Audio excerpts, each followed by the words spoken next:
রাধে রাধে বন্ধুরা, তোমরা সবাই কেমন আছো? আশা করছি সবাই ভালো আছো। গোপালের সেবাদের একটা ছোট্ট মিলবক তোমাদের সঙ্গে আজকে শেয়ার করলাম। তো দেখো, এখানে ঘুম থেকে উঠে আমি স্নান করে পুজোর থালা বাসন মেজে ধুয়ে তারপরে আমি এখানে ফুল তুলছি। ফুল টুল তোলা হয়ে গেলে তুলসী পাতা তুলে নিচ্ছি, তারপরে গোপুসোনাকে জাগিয়েছি। সকালে ঘুম থেকে উঠতে আমার একটু লেট হয়ে যায়, গোপুসোনাকে তুলতে একটু লেট হয়ে যায়, একটু ঘুমিয়ে নেয়।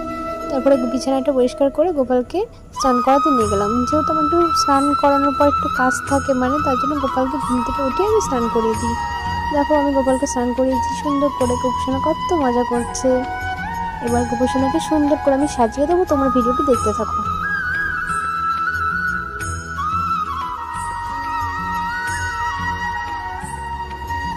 এবার গোপুসোনাকে সুন্দর করে সাজিয়ে আমি সিংহাসনে বসিয়েছি। তো আয়না দেখাতে ভুলে গেছিলাম গোপুসোনাকে কেমন সাজিয়েছি।